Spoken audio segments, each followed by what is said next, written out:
From the TCU School of Journalism, this is The Edge. Welcome to The Edge. I'm Taylor Sutton. And I'm Aisha Espinosa.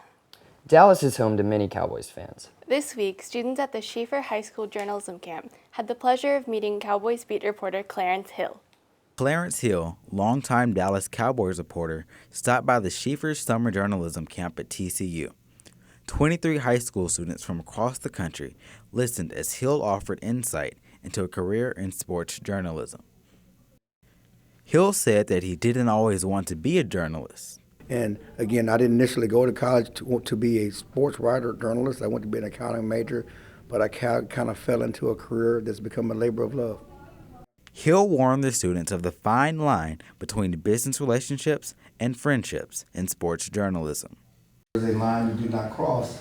So as being a sports writer, because you have to write news about them. When things happen, you have to be able to cover that objectively.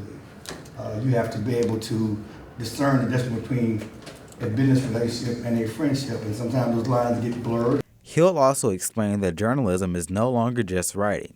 It involves various types of technology and media. We do podcasts, and I'm sure some of you guys are doing something. We're all into Twitter and Facebook and certain Facebook reporting. Hill also offered a prediction about this year's Cowboys team. Playoffs. You talking playoffs? Cowboys have had, they're not going to make the playoffs. After 17 years at the Star-Telegram, Hill says the main thing that keeps him going is passion. And so you have to have a passion for this business if you want to stay in it. For The Edge, I'm Kendall Long reporting. Prior to becoming a Cowboys reporter, Hill was a high school sports reporter for the Star-Telegram.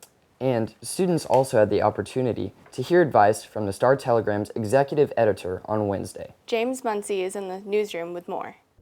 I'm here today to give you more insight into the Fort Worth Star-Telegram's executive editor, Jim Witt, who shared his experiences and thoughts on journalism.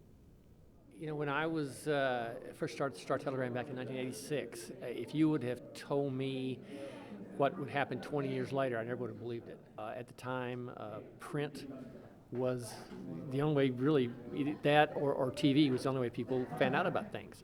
And, we always wanted to be able to compete with radio and TV in terms of getting something out immediately, because in print, we would know a story and it'd take us 12 hours to get the paper printed and then delivered. Well, we said if we could only had some way that we could instantly tell people about things. Well, now we do. Now with the internet, we can have a story and it can be up there in 5 minutes and people are reading it.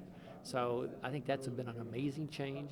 Jim Witt talked to the students about some of the challenging aspects he has dealt with while reporting. Often you have to go talk to the families of somebody who's just been murdered, or a family member, or they've been in a car wreck or something like that. There's been a couple of times where I was the one who told them that their son had died or whatnot. And he offered advice to future journalists. I think that learning how to write is a great skill that will serve you no matter what profession you go into, journalism or other things, but being able to write clearly is a great talent to have. This is James Muncy on The Edge. Jim Witt said the newspaper had a contest and the winner was taken to Memphis for Elvis Week. He's a big fan. NBC5 anchor Deborah Ferguson returned to her alma mater this week to talk about journalism. Madison Ramsey has a story. Deborah Ferguson, NBC DFW co-anchor, shared her life story with a group of future journalists at TCU.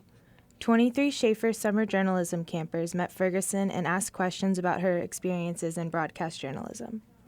Ferguson spoke to students about the passion it takes to succeed as a reporter. Journalism camper Taylor Sutton appreciated her guidance. The thing that struck me most about Deborah Ferguson was her hard work. And every day, as she said, she wakes up at 1:15 in the morning, and that's true dedication. Through her words of wisdom, Ferguson influenced the students to find their calling and work hard during the process. When referring to her work life, she said, "This is not a 9-to-5 job. What we do is a lifestyle." She said, "It is a sickness, but I don't want to be cured." For The Edge, I'm Madison Ramsey reporting. Ferguson has been working in the area since 1991. That's all we have for today. Thanks for joining us on The Edge. Have a great day.